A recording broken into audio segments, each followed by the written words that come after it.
I'm going to read The Insect Detective by Steve Vogt. Illustrations by Charlotte Vogt.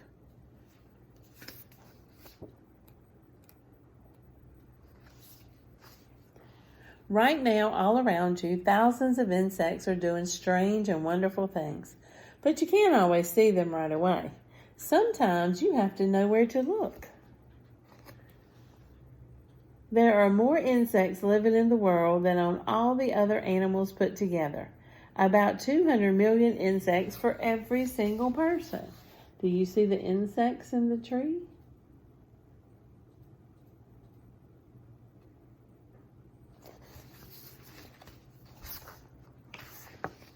Listen. Over by the fence, can you hear a scratching sound? A wasp is scraping away at the post with her strong jaws. She's collecting wood. She mixes it into a soft pulp in her mouth. When she has enough, she'll help the other wasp build a nest out of paper. When you soften the wood, you can make paper. Not all kinds of wasps live together, but many of them do. Insects that live together are called social insects.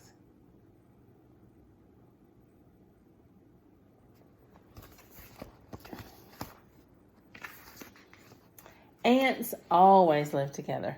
They usually make their nest underground. Finding an ant's nest is easy. Find an ant, follow it. It might stop to chat with some other ants along the way. Ants can communicate by touching their antennae together. But after a while, the ant will head home. You will be able to find out where it lives. Like all insects, ants have 3 main body parts: the abdomen, the thorax, and a head.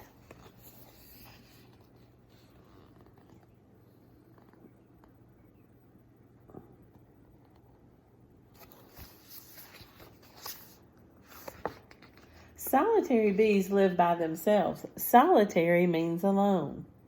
The female solitary bee is busy collecting food from spring flowers. She'll store it in her tiny nest so that it will be ready for her when the eggs hatch.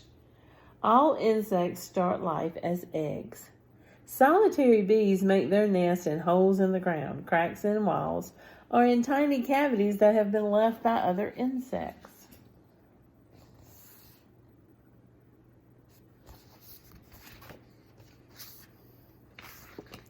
Many animals like to eat insects for dinner. So some insects use camouflage to blend in with their surroundings.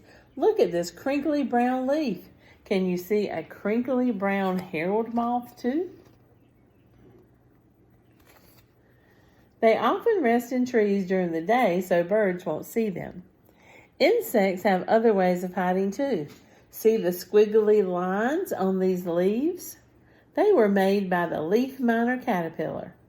The leaf miner protects itself by living between the top and bottom layers of leaves, a bit like hiding in a sandwich.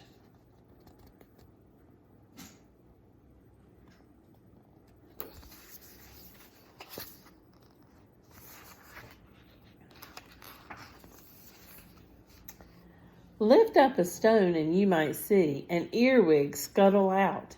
They like to hide in the damp and the dark. The pincers on the tips of the abdomens make them look kind of scary. But don't worry, they're completely harmless.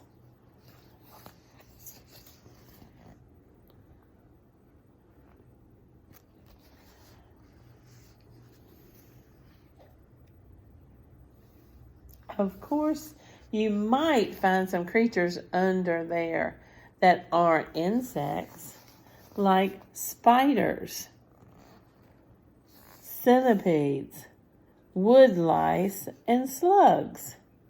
And once I found a baby frog. It's easy to tell whether something is an insect or not. All you have to do is count the legs. 1, 2, 3, 4, 5, 6. Insects have 6 legs. And if it doesn't, it's not an insect. If you're lucky, you might even find a colored ground beetle gleaming in the sunlight. It's like discovering a precious jewel. But ground beetles aren't just pretty to look at, they are excellent hunters too. At night they go out hunting for slugs and snails, which makes the gardeners very happy.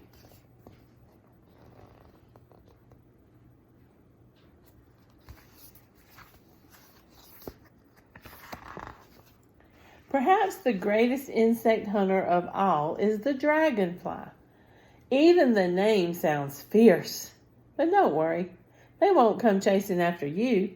Dragonflies are much more interested in catching things like flies, mosquitoes, and gnats. Some will even snatch a spider from its web.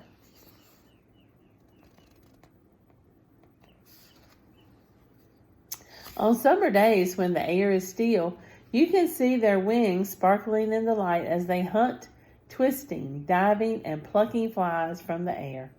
Dragonflies are fabulous flyers. They have 2 sets of powerful wings which they can use to hover, change direction, or even fly backwards.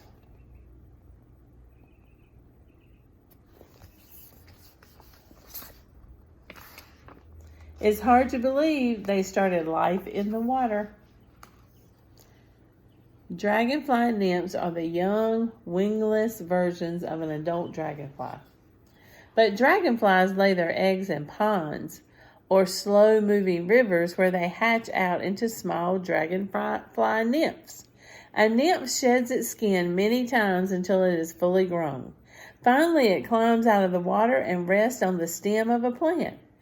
As the dawn breaks, its skin splits open and a beautiful dragonfly emerges, unfolding its wings and drying itself in the sun. Kind of like a butterfly.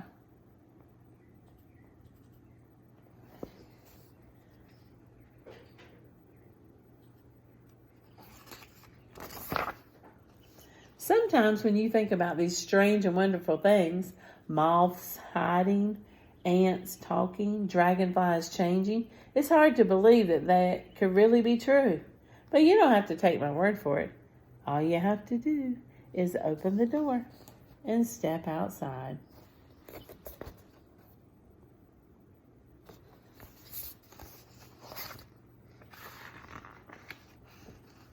Be an insect detective. At the back of this book, it tells you about how to go and look for insects.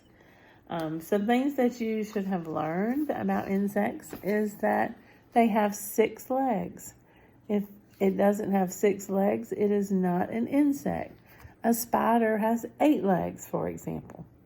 So this book taught you a lot about insects, how they can camouflage, how they hatch from eggs. So if you're studying your animals and you want to write something about insects, you can use the Insect Detective book to help you.